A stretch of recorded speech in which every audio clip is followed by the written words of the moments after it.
বাম হাতে আছে 11টা আর ডান হাতে আছে 13টা। এটা সব আপনারা নিশ্চয়ই জানেন, মহাপ্রভু চিহ্নগুলো জানেন তো সবাই? কি বাবা জানে? তাহলে কোন হাতের বললে সুবিধা হয়, যেটা বললে তাড়াতাড়ি বুঝতে পারবে? তাহলে বাম হাতটা বলি না ডান হাতটা বলি? যেটা অল্পটা বলি, দুটো বললে সব ধরে রাখতে আমি নিজে পারি না, আপনারা পারবেন। তাহলে হরে কৃষ্ণ, এক প্রথম হাতে আছে পদ্ম, বাম হাতে পদ্ম, দর্পণ, মৎস্য, আধচন্দ্র। আরে বাবা বেতাল পড়ুক না, বেতাল পড়তে পড়তে তাল আসবে।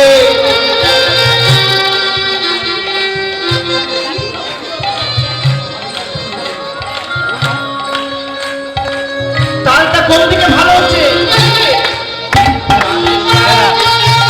রাধে শ্যাম রাধে শ্যাম শ্যাম শ্যাম শ্যাম রাধে শ্যাম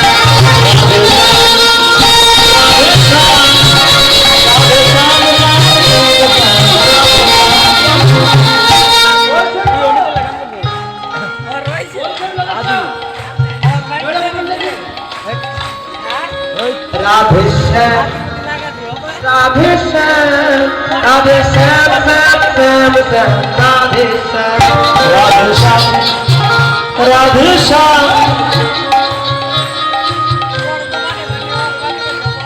राधे श्याम।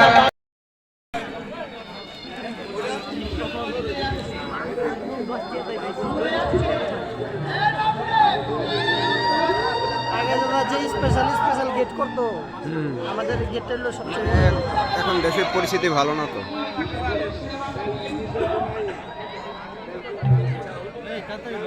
ধরো